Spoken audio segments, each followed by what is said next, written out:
சேனைகளின் கர்த்தர் பரிசுத்தர் பரிசுத்தர் பரிசுத்தர். இன்றைய நாளுக்கான வேத வசனம்.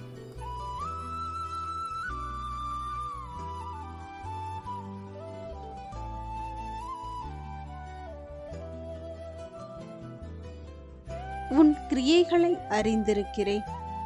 உனக்கு கொஞ்சம் பலன் இருந்தும் நீ என் நாமத்தை மறுதலியாமல் என் வசனத்தை கை கொண்டபடியினாலே இதோ திறந்த வாசலை உனக்கு முன்பாக வைத்திருக்கிறேன், அதை ஒருவனும் பூட்ட மாட்டான்.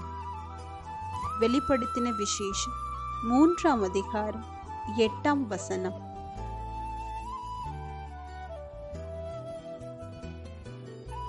I know your deeds. See, I have placed before you an open door that no one can shut. I know that you have little strength, yet you have kept my word and have not denied my name. Revelation chapter 3 verse 8.